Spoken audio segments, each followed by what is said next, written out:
Kia ora and welcome to Love Literacy Inspired, a podcast where we explore the real stories behind literacy journeys here in Aotearoa and beyond. I'm Heather Down, founder of Love Literacy and a passionate advocate for structured, evidence-based teaching. And in each episode, I sit down with inspiring educators, parents, advocates, and learners from New Zealand and around the world to hear how literacy has shaped their lives, their work, and their hearts. So, whether you're in the classroom, at the kitchen table, or simply curious about how we learn to read and write, I'm so glad you're here and let's dive in. And today I am very honoured to have with me Kylie Conrad, who is an experienced teacher and literacy specialist who works deeply within the structure and logic of the English language, especially within morphology, the study of word parts, etymology, our word origins, and how these areas interact with phonology, the sound symbol relationship. So, welcome and thank you so much for joining me today. Thank you, Heather. I'm so excited to be here, and hi to everybody watching. Yeah, and I just wanted to mention that this has been in the works for a couple of months, and we finally managed to sit down Yes. together. So, so I Yeah. really want to make sure I do you justice today, Oh, and thank you. I'm yeah. excited. Yeah, awesome. So let's just begin with can you please tell us a little bit about you? Sure. Okay, so I'm an educator. I've been teaching for over 30 years. I live on the north side of Brisbane, Australia, with my family, my husband, my two sons, who are both young adults, two dogs, two cockatiels. As I said, my journey into teaching began over 30 years ago with just really from a love of working with children. And so after, when I finished school, I did a brief stint working in a bank. Didn't last too long after I left grade 12. And then I began my teaching qualification where I specialised in early childhood education. So most of my story about how teaching began for me is early years classroom experiences, lower primary classes in both Australia and the UK. But I also loved my time teaching in uh, preschool, the preschool year here, which was previously in community settings, so outside of the school settings. And in Australia now, those preschool years have morphed into what we call our foundation year of formal schooling, so prep. Yeah. Prep, it's called in Queensland. Each state seems to have its own little name for it, but yeah, first formal year of schooling. So during that early part of my story, working in schools and with students, that diversity, the diverse nature of students was really always really important to me. And in every classroom, as with every teacher, you have students with different uh, disabilities, such as physical, hearing, um, visual, etc., ADHD, autism. Mm. But I've also so I was very interested in that and how to best support those students in my classroom in an inclusive manner. But I've also always had an interest in literacy acquisition. Mm. So being able to read and write, I believe, opens that door for accessing basically everything in education. Um, yeah, and I Mm. definitely knew how important it was, but I didn't learn what it took to teach it effectively in in my teacher training, like many teachers, I suspect. So I've always wanted to, I've always been on that journey wanting to know more about it, basically. Yeah, Yeah, and so yeah. yeah. And then after those years in a community preschool setting, I worked as a learning support and inclusion specialist in a primary school for almost a decade. And that include children with disabilities, but also learning differences and literacy challenges. And then the following decade and the decade previous to right now, I've been working in private practice, specialising in students with literacy difficulties, and more recently teaching or working with teachers by running courses in spelling or morphology or orthography, and also consulting to schools and other places. So, yeah. Wow, it's a rich and varied career, and I love hearing these, and I actually love the fact that you started off in banking. I mean, I know. it's like, oh, I'm going to start myself off in the corporate world, but I'm Yeah, going to, that yeah, didn't and just look, take here I off. am. But yeah, you've had such a rich and varied career, and I love the fact that I am also early childhood trained. That you've started from the foundation levels and you've worked your way all the way up. Have you? Yes, Yeah. Did you have a particular age group? This is just my own personal thing. Did you have a yes. particular age group that you really enjoyed teaching? Oh, that's an interesting question. So I guess I mean, early in my career, I would have said early years, Mm, probably. Yeah, no, not necessarily. But because since then, I've worked up to, well, in the primary school setting, I worked up to year six, which is our final year of primary school. And in private practice, I've worked with students up to year 12. mm. Um, so I just feel I don't necessarily have a particular favorite year level or phase. Um, I think I like them all for different reasons, to be honest, Oh, Heather. yeah, I agree with you. I agree. And I think one of the great things about private practice as well is that you can differentiate each of your lessons depending on where we're sitting, what age level we're Yeah. sitting at, and also really the beauty of being able to tap into the that higher level thinking with some of your older Yes. students is And their incredible. curriculum areas that they're studying Yeah, and yeah, also their interests and things like that. But I yeah. must say, like in saying all of that, I do love starting out with beginning readers, Mm, particularly knowing what I know now after yes. being in teaching for so long. Mm, Yeah, so I do yeah. love that too. Oh, yeah, no, I agree with you there. I'm like that as well. I'm like, ooh, rubbing my hands together. So yeah, thinking about those 30 years, I mean, that's a long time. So, what kind of teacher do you think you were at the beginning of your career? And Yeah. what do you think mattered to you then versus now? Uh, I think that it was in the early stages getting to know what I didn't know. Yes.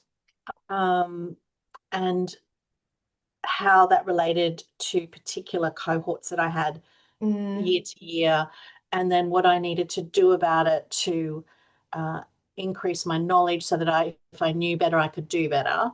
mm, Um, yeah, so I think I was always responsive and looking for more, trying to learn more. I guess with my early years, it was a lot about those beginning readers, and also those inclusive practices. So they were probably the two priorities for me. mm, And also in the very early years, the preschooling years was very much embedding explicit teaching within a play-based curriculum was also a challenge as well. yeah, and there's a lot going on with that at the moment, especially here in New Zealand. We're kind of shifting to that the structured literacy approach, and a lot of teachers feel that they're losing connection with the play-based curriculum and kind of like the ideas-led Yes, curriculum.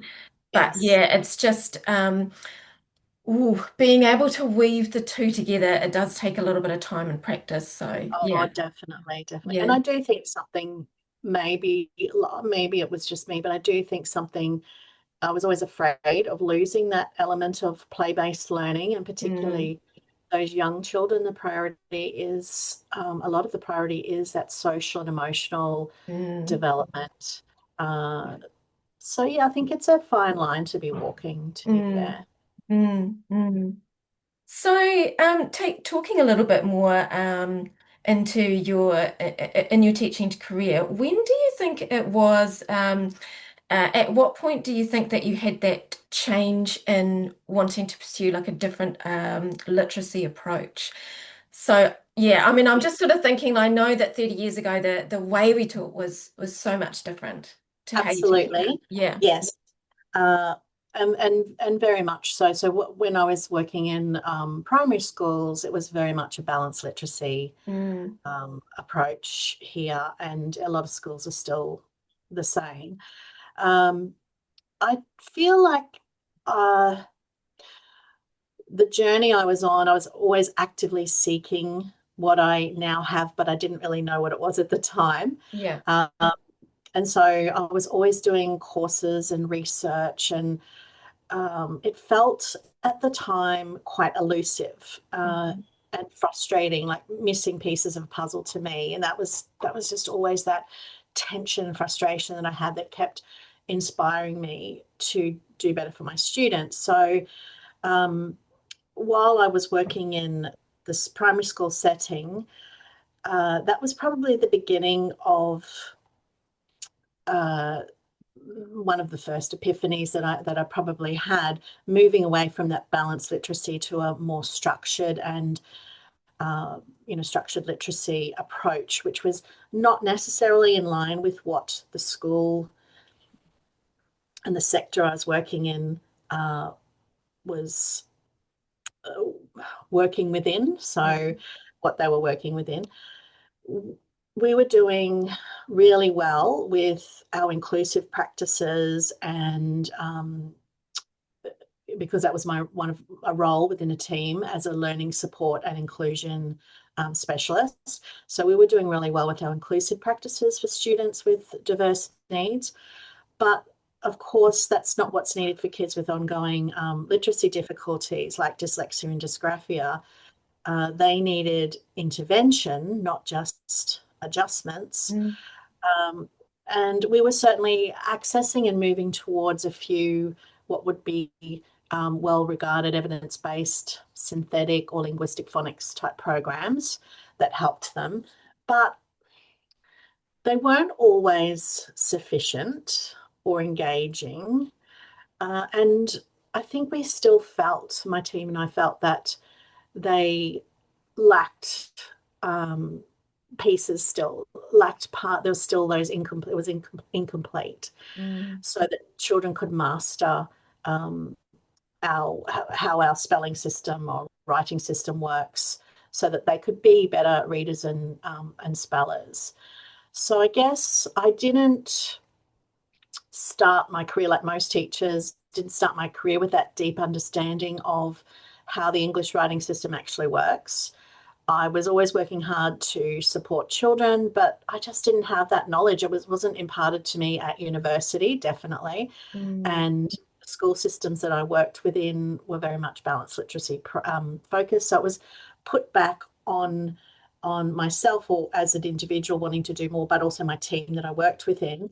mm, Um, and yeah, so I guess that was always a tension or frustration. And it wasn't until um, then I did a course. I came across a course run by someone from overseas, and a linguist who specialised in orthography. ah, And that was really by the time I became really engrossed in it, and I didn't know whether I liked it or whether I agreed with it or not, because it was actually really challenging to what my existing ideas were about how spelling and reading work. Um, and then the more I did, the more hours I put into it, I realized that it still reflected how I knew the brain works and how children acquire literacy, but it was in a different framework. mm. Um, So by the time I wrapped my head around what I was actually learning, it was much more than a light bulb moment. It was probably a bit like being hit over the head with a sledgehammer, to be honest. Oh. And I it was was, one of my questions was what was it like when the system finally clicked and yeah, like it was like that. It was like that, but in a oh, good way. No. yeah, yeah, but in a good Um, way.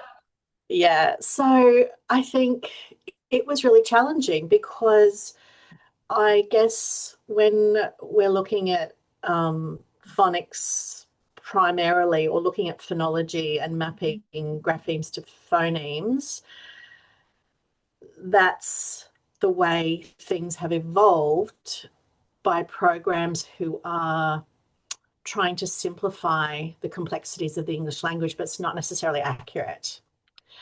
Mm, So when I learned that written words aren't simply a transcription of speech sounds, mm. that was really mind blowing for me.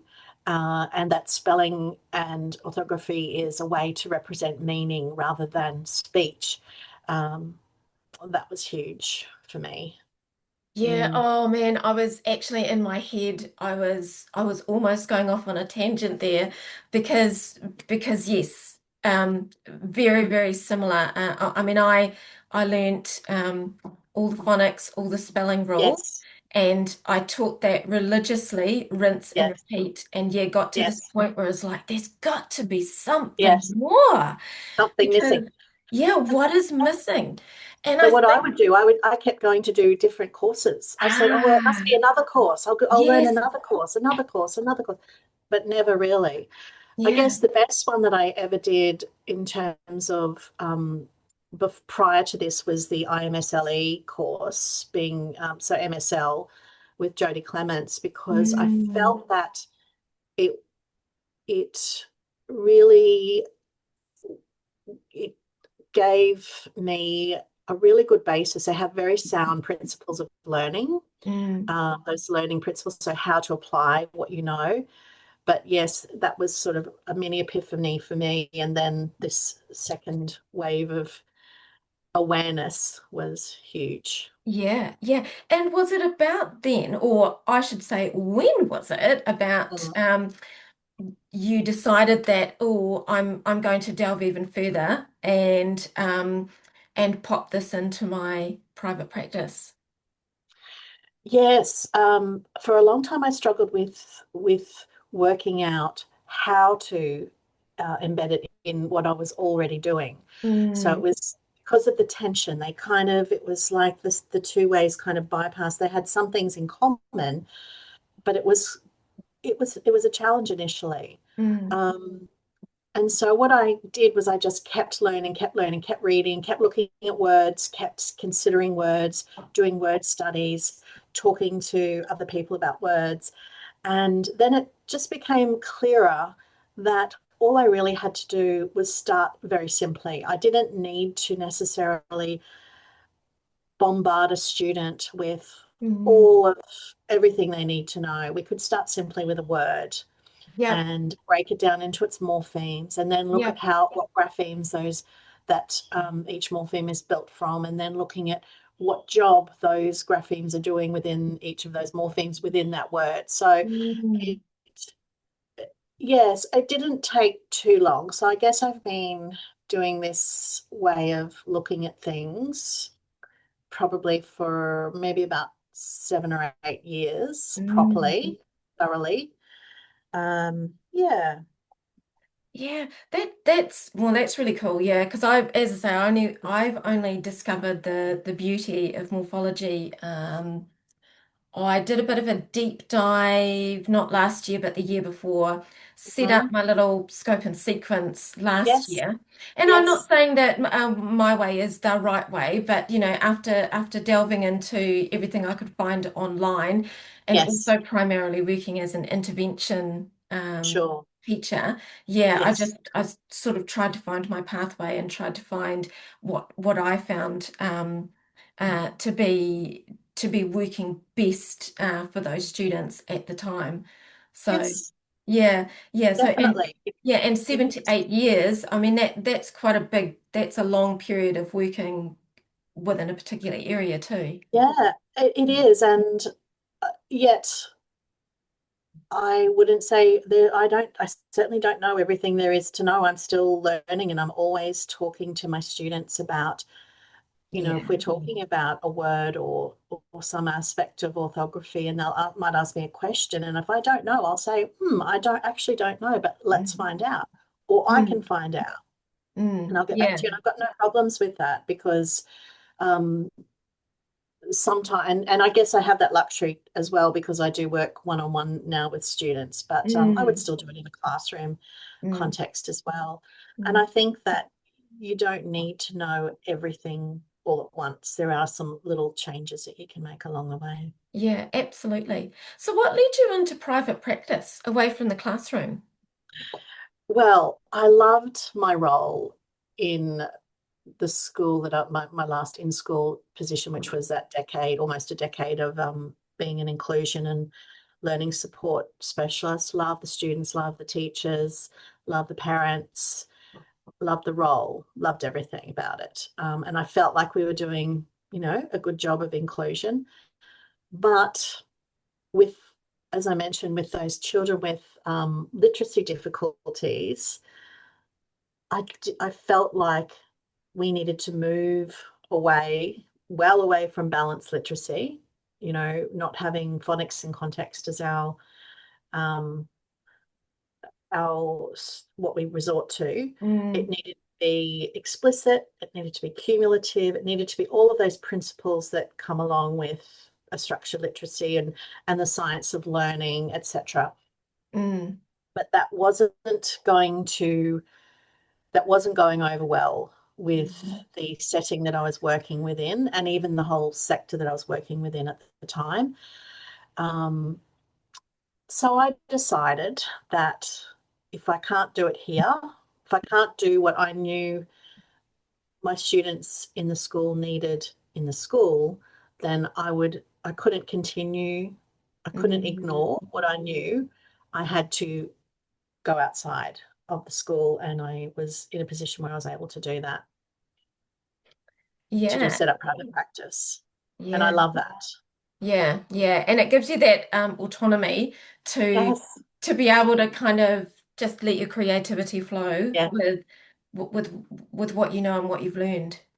Yes. Because you're not bound by having to do a particular professional development Mm, topic.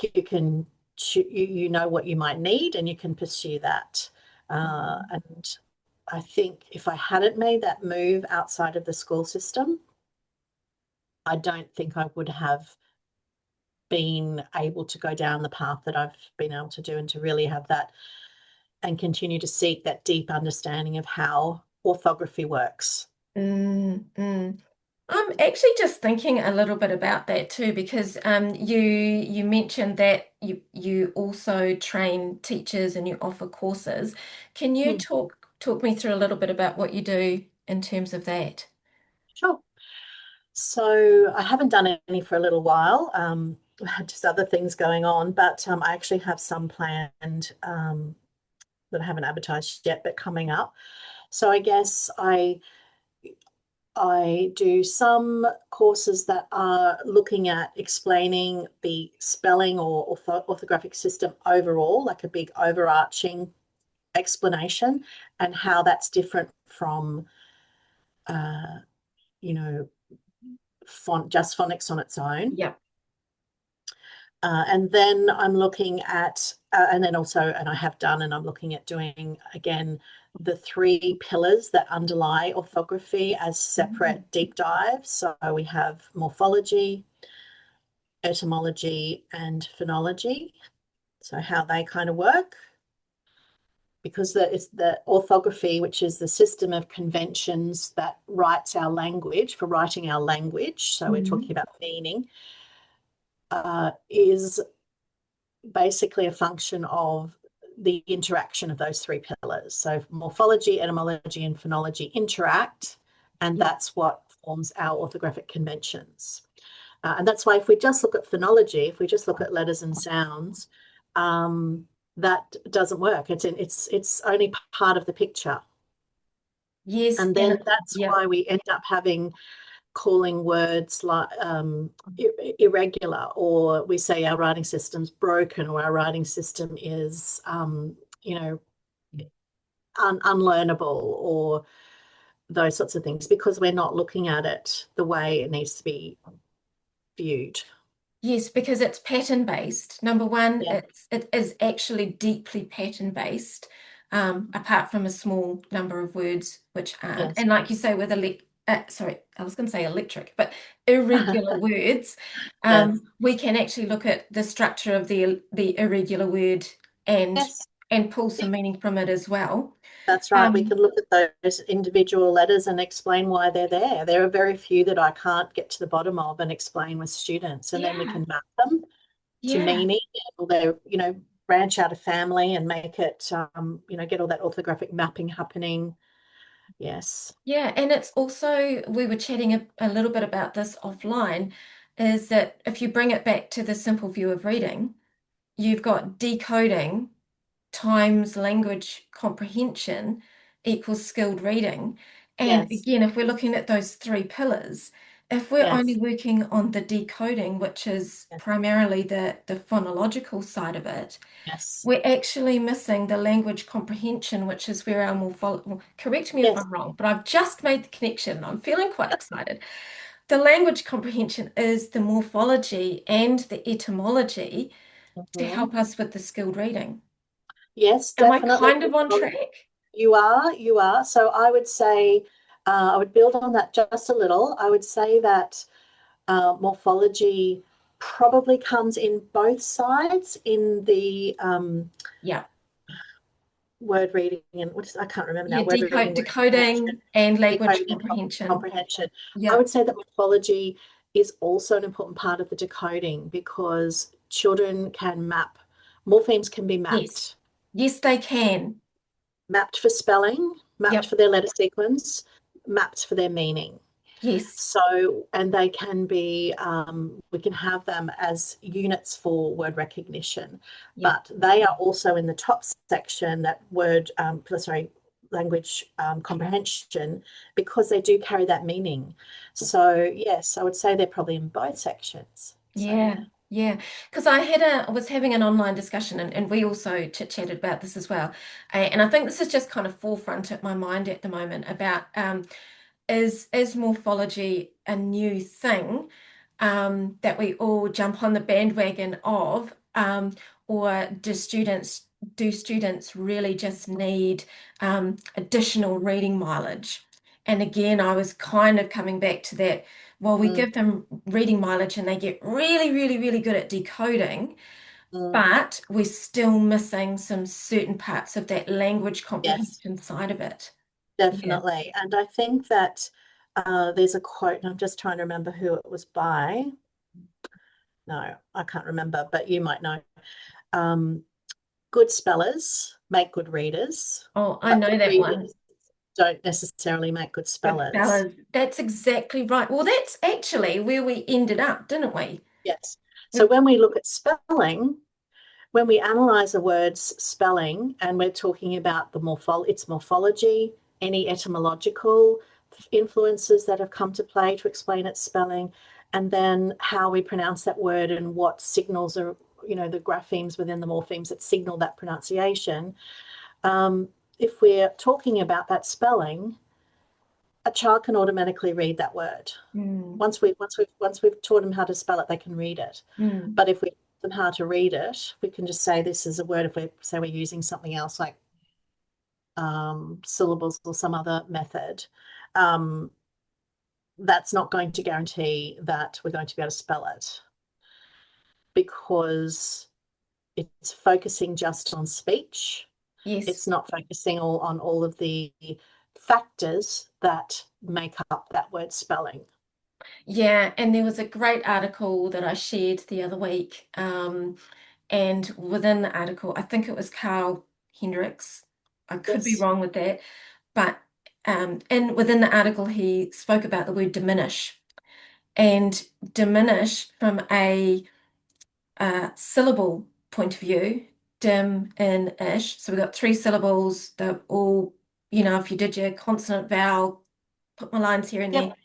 and I can decode that beautifully. But let's look at that morpheme min, which Mm. means to make smaller, and then all of a sudden Like you've got minimum. minimum, yeah, minor, minus, Yep. um, Oh, those are the only ones I can think of right now. But all of a sudden it's like, oh, now I can take min and I can then apply that knowledge to other aspects of what I'm doing, Yes, what I'm reading. Yeah.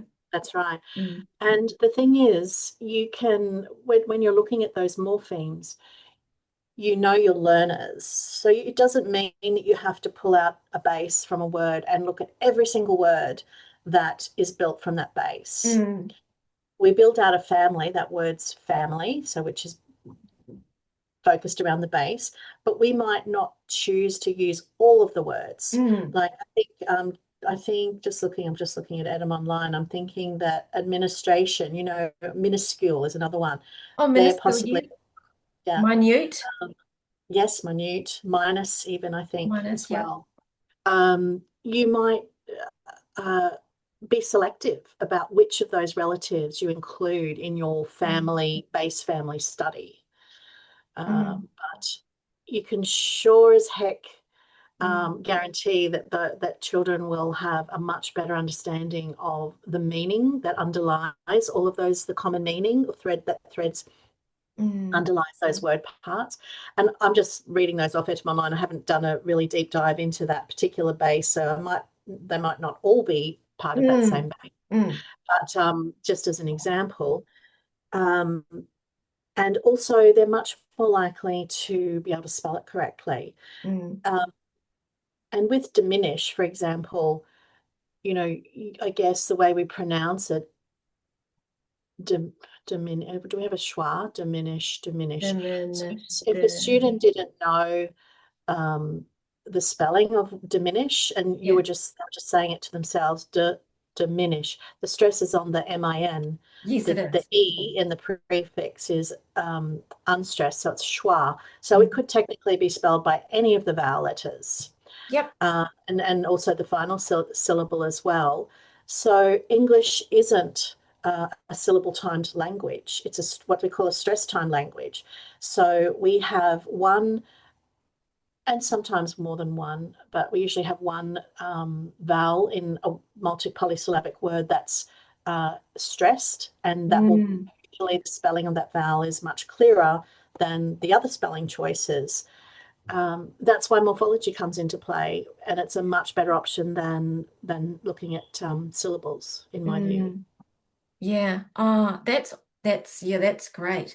I had a couple of things going through my head which are going to go a little bit kind of a little bit off script. But anyway, All my right. first thing my first thing was I did actually want to you produce quite a few resources and which are all online. And I actually wondered whether we could take a look at one of the resources that you produce, because I think it would Yes. be really, really cool for parents or teachers or anybody that's a little bit interested in understanding how the structure of language can be put into a lesson or Mhm. translated into a lesson. So Sure yeah. can. So I'll share uh, my ANZAC Day resource, considering we have ANZAC Day coming up in April. Oh, that's awesome. So I'm going to share my screen. Can you see that okay, Heather? I can. That is beautiful. That's perfect. Oh, thank you. So all of my resources are quite different. It depends on what the focus is, and I'm still kind of building up my style or whatever my style, but they generally tend to have the same underlying content. So this one in particular um, looks at, oh, I might just go through it anyway, but it's quite diverse. So we have a little text that can be used that summarizes Anzac Day. And here is an exploration of different word formations. So we have the word ANZAC, which is an acronym, and it explains what an acronym is. Um, then we have an initialism, the HMAS, and that explains the difference between an acronym and an initialism. Okay, I did not know there was a thing called an initialism, so there we There go. you go. So an acronym, oh my goodness, an acronym um, you can blend it to form a pronounceable word. Whereas an Ah, initialism is HMAS, where you're announcing each letter, yep. basically. What's the one? I haven't looked at this for a while. Oh, there's just talking a little bit about another that's basically another initialism. And this one's called a clip, ammo. So ammo is a clip, Oh, and that's a linguistic term where we're abbreviating a part of a longer word to form a shorter word. And then yeah. I have some other examples down below. Ah, yeah, Uh, yeah, camo. Yep. yeah, and then so then I like to look at a bit of etymology. And now I don't need to teach children every etymological fact about every word. And sometimes we don't even really touch on it a lot, apart from Mm, maybe word origin. But other times it opens up really beautiful stories that become great memory hooks for children to hang on to. And it also just makes things a little bit richer. It gives them vocabulary, shows that connections between words over time. So this has got some little information, bits of information about rosemary and its significance over time. oh, This is the phrase, exploring the phrase, lest we lest forget. we forget. Yes. Yes. So I'm not just looking all the time at word level analysis. I'm looking at, that's a big part of what I do. So when I think about grammar, morphology is word level grammar, and syntax is sentence or phrase level grammar or clause level grammar. So it's just another aspect of grammar. So I would include some of these parts as well to help with that, and just to make it richer and interesting as well. That's the where lest we forget comes from. Okay, and so then we get to the word studies. So this is called a matrix. A matrix is simply a visual display of a family of words that all share the same base. And when words share a base, they also share an aspect, or they share a spelling sequence, letter Mm. sequence of graphemes, but they also share an aspect of its meaning. So we will see throughout this family of words like peaceful, peacekeeping, peaceably, um, Peacetime. yeah, peacetime, etc., that you would they would all carry an echo, an element of that denotation or original meaning from its Latin root. And so then I try to like put some little bits and pieces that you can point out. So the suffixing conventions and Yep. replacing the final silent E. Here's another simple one. So I usually start with simple. So this resource and some of my other resources, I aim at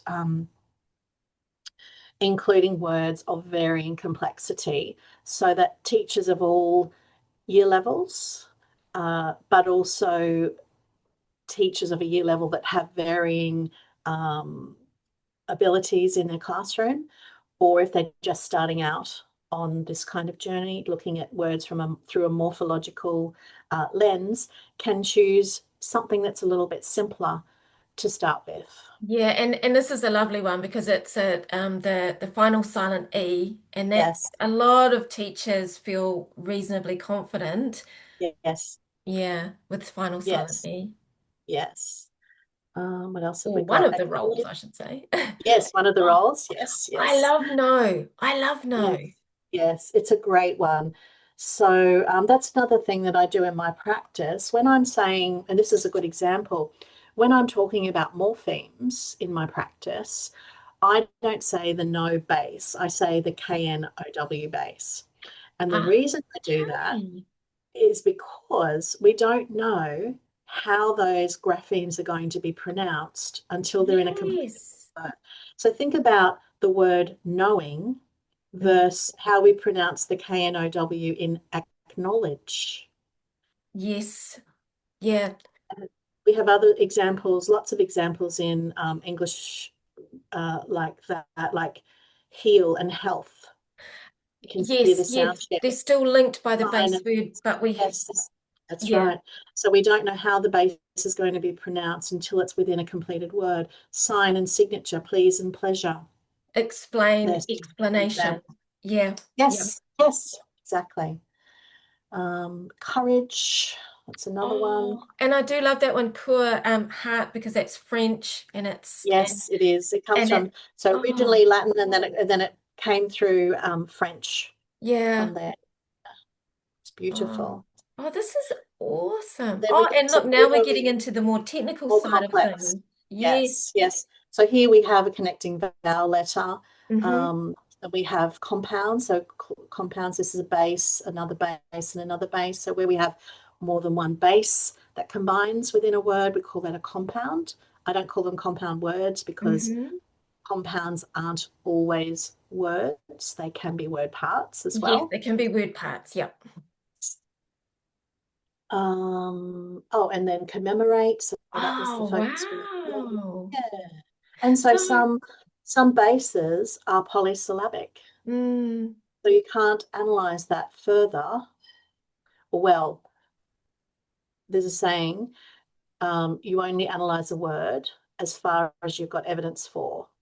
yes. So at this point in my understanding, this is as far as I had evidence for to analyze this particular Yep. base. Yep.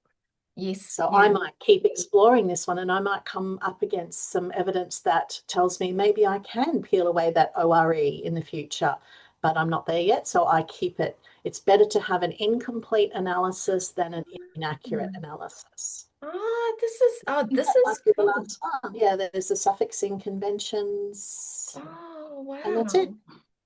So, this is really awesome. And I'm so grateful that you've shared this because you can now see how you can use that one resource across many Yes. different age groups Yeah. or um Levels of levels. Yes, I whatever. was just going to Yes. say ability levels and abilities. Yeah.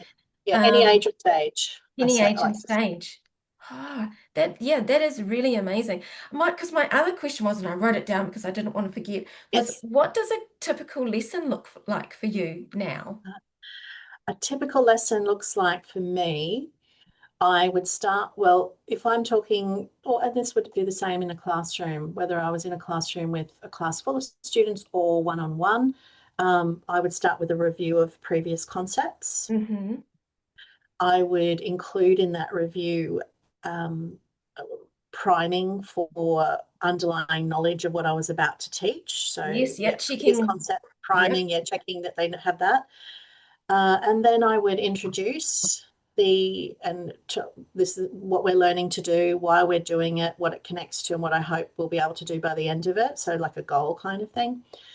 And then I would break that uh, content down into micro steps, and each maybe according to levels of complexity. So, say for example, if I had a base, I might start my first step might be adding some inflectional suffixes like the suffix ed or the suffix Mm. ing, the prefix re, some of those sort of more simple morphemes.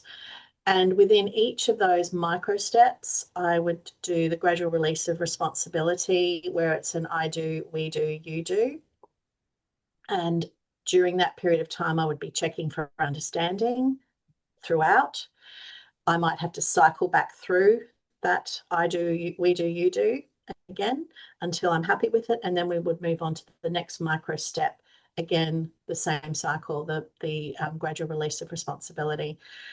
Then we would practice applying at the end. So looking at embedding it in spelling words in isolation, spelling words in sentences, and reading them in isolation and Mm. in sentences, and writing, including the syntax, Yes. the syntax part of things. So, incorporating them into a simple sentence, a compound, a complex, or whatever.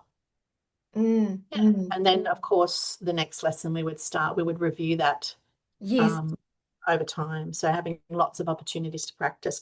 So I still am incorporating those principles of the science of learning, and they're really principles that I uh, was first introduced to formally through my MSL training. and I've just adapted those a little bit based on what else I've done. Yeah, yeah. So if you had some advice for teachers who want to delve a little bit deeper into the path of morphology, Mhm. etymology, what advice would you give in terms of teachers who are perhaps unsure of where to begin? Where would they go Okay. from there? I think the most accessible way to start is to choose a simple base and choose what we call a free base. So a free base is a base that forms a word without having to add any prefixes and suffixes to it, like that KNOW base that forms, Yes, yeah, that's a free base. or port or Yes, yeah, yes, that's right, yeah. exactly. And then I would just start with some very simple suffixes that you already know as a teacher, like the ED Mm, or mm, FUL or LESS, and a couple of suffixes, UN, RE, mm, mm. and very, very simply, the way I would encourage, oh, and sorry, I should cycle back to my lesson sequence. Within the I do, we do, you do, there are lots of word sums there. We do lots of Yes, orthographic word sums where we're combining word parts, either synthetically to form a completed word, or we're starting with a completed word and we're analysing it. So we've got analytic or synthetic word sums. And so I would encourage the teachers then to, if they had to learn one thing, it would be the most important thing would be to learn how to do a word sum. And I would include in that first lesson um, combining with suffixes that don't need any spelling change. So you're not having to oh replace the yeah, E, double the yes, final consonant, or change Y to I. So yeah, just something really simple like that. yeah, And it's actually, probably yeah. already things that they know. It's just bringing Mm, it together into um, a particular structure yes, and then looking at that family of related words. That's how I would start. If yeah. Yeah, and it's actually really interesting how much students enjoy making word sums. oh, Um, love them.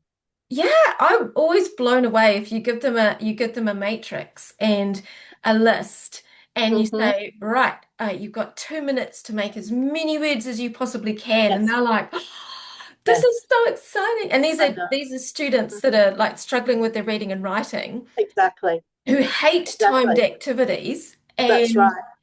all of a sudden you're creating this joy. Yeah. That's exactly right. And because it's those words in a word family are based on meaningful relationships rather than sounds. So that's Mm, another thing I would say. Look at creating, focusing on words that are related to each other by meaning, by morpheme, rather than mm, words that are necessarily related just by sound, grapheme, phoneme correspondence. Doesn't mean you can't explore that and then move on mm, to, like if I was doing the KNOW base, I might then mm, move on to GROW, for example, and we might look at that and that family.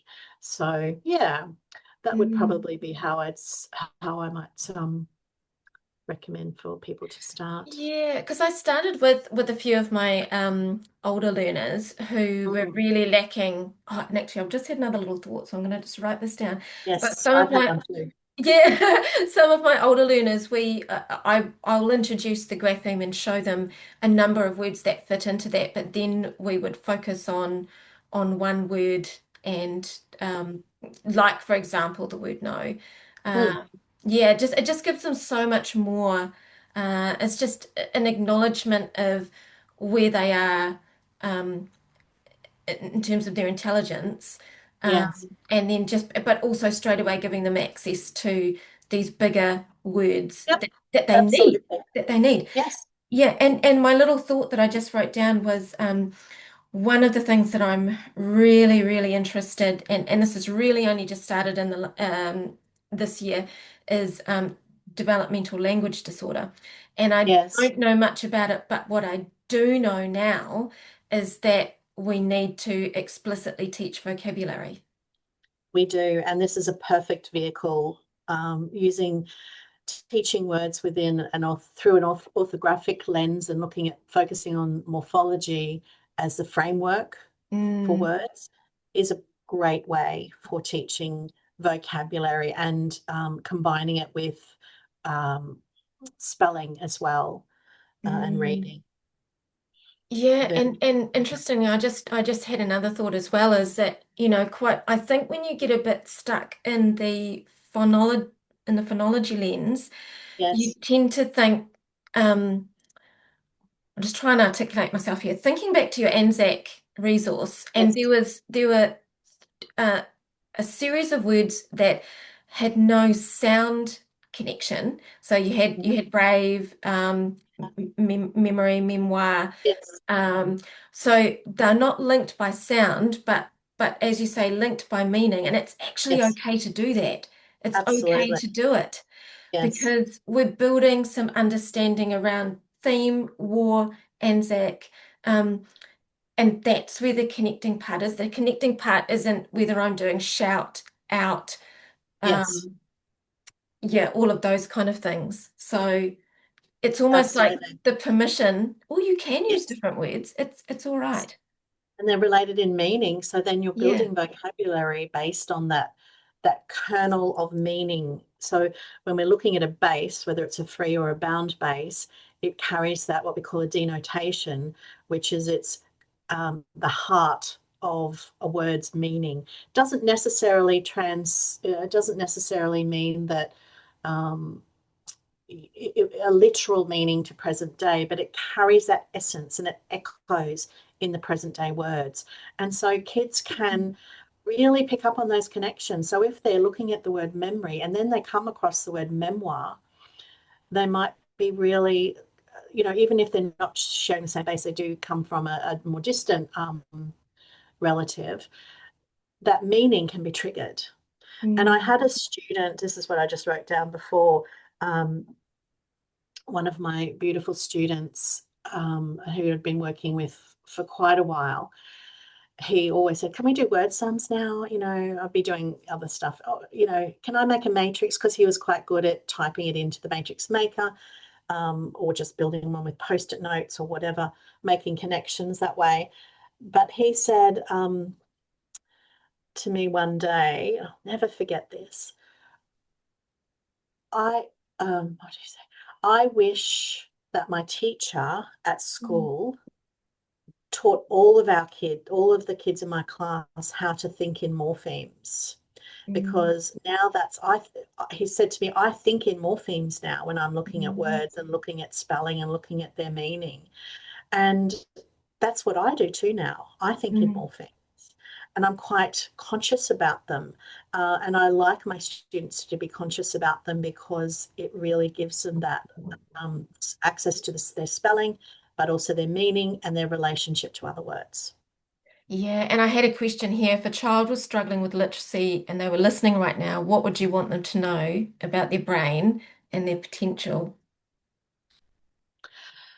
Oh, look, I mean, I just think that there is a way. There is a There way. is a way. Yep. Just because you Yep. can't do something yet, it Mm, doesn't mean that we won't find a way to do it. And perhaps mm, this will be the way. mm. So, do you, for education for the future, Mm. what are your thoughts? What are your hopes? Um, I well, I feel very hopeful at this moment because I do see some movement Mm, away from a very rigid making the system fit a program to in an effort to make it easier, seem easier for students, where we're really underselling what students are capable of doing mm, and making it seem inaccurate. So I'm seeing a bit of a shift away where teachers are questioning that mm, and looking at and being open to looking at the orthographic system a little bit differently and a mm, little bit more broadly rather than just being through that phonology lens. mm, We bring the three lenses together to be able to look at a word. And that's what I hope Mm, for education in the future, that we're looking at how the system works. If we're going to teach the system, mm, and that's what reading and writing and spelling is all about, the writing system and orthography, mm, we're going to teach the system, let's teach it in a way that's accurate, mm, interesting, and sustainable across the year mm, levels. mm, Because that's what's going to, I feel that that's what will work. mm, If we're just focusing on letters and sounds in those early years and sounding words out, when children come to maybe grade 4, grade 5, and they're looking at polysyllabic words where we have that impact of the schwa and stress, that makes it very difficult to sound words out. We also mm, have lots of things that happen there. So if we're teaching it in a developmentally appropriate way right from the start, but in an accurate way, I think that's the best outcome for them. mm, mm.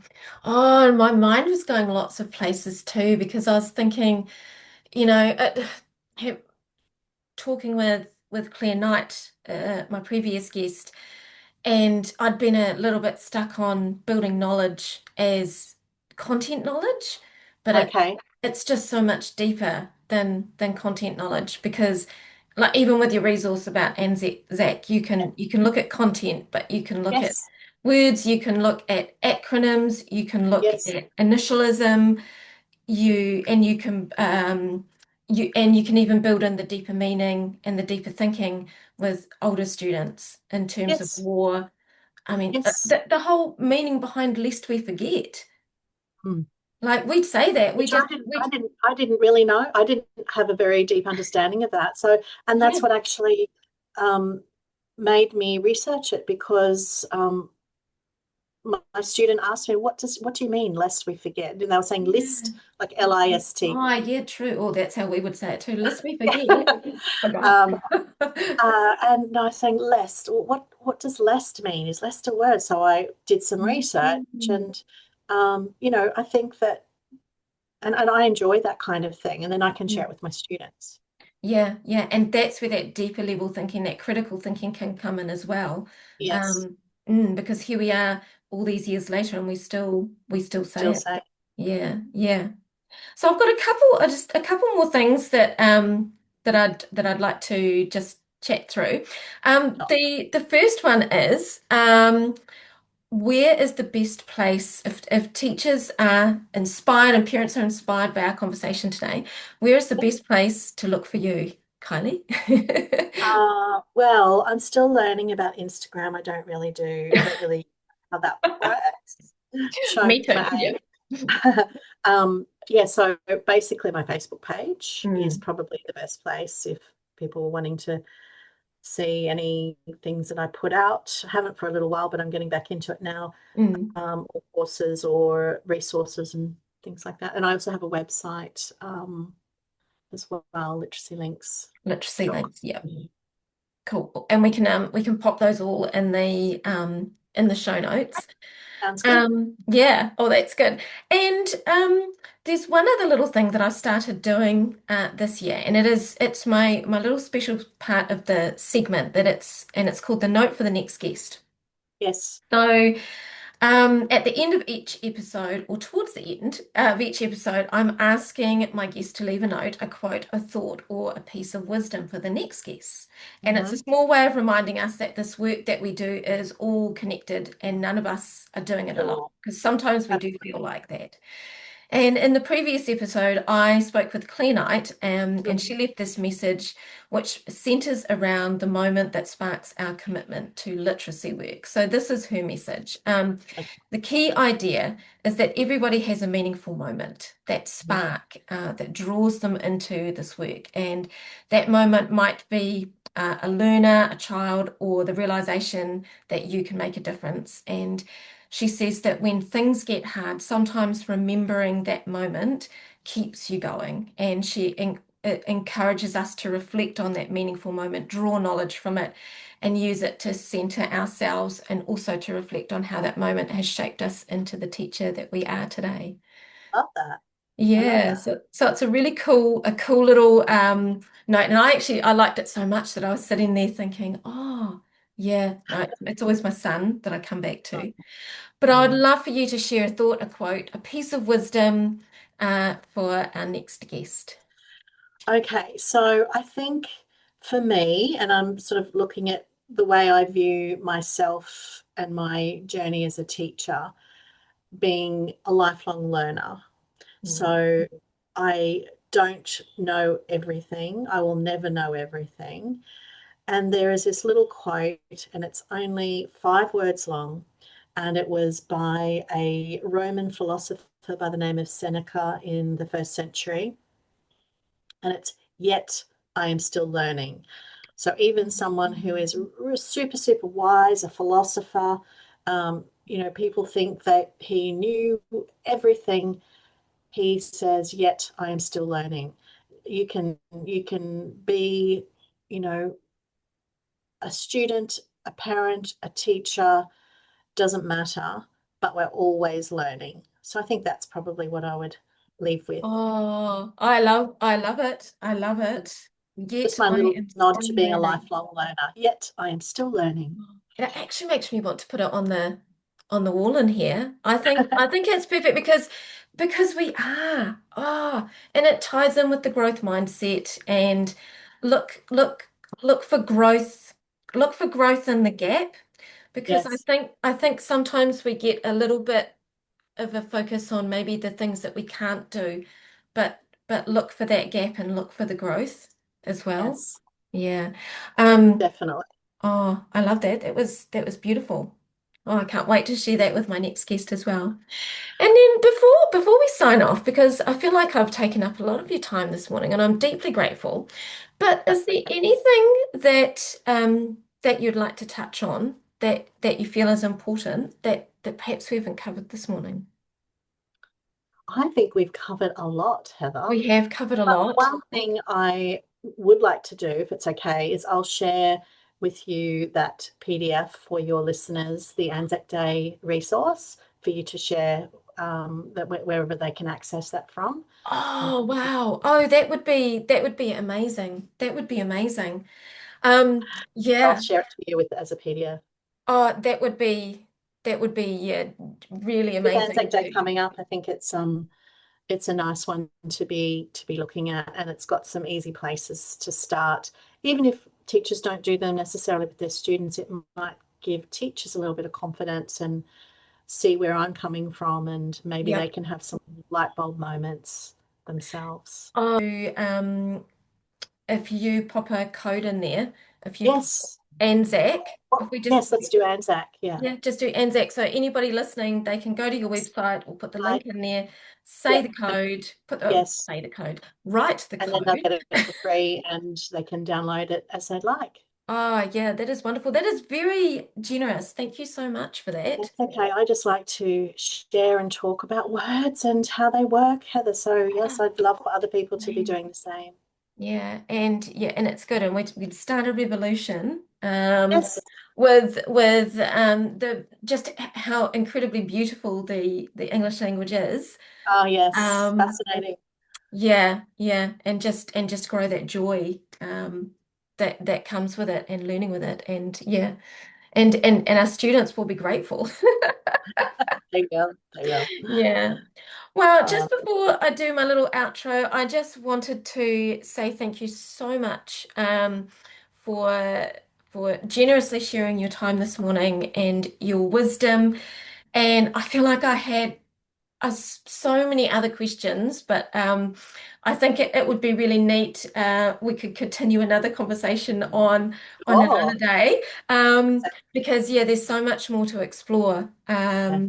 But yeah, I just wanted to say thank you so much for your time and your knowledge this morning, and I'm sure that there'll be some parents and some teachers out there who are listening that will get that little spark to start Yeah. exploring. And even if they think, oh, what is she on about? Maybe I could have a think about that. Even to Mm, have people think a little bit differently, I think is a great thing yeah, too. yeah, absolutely amazing.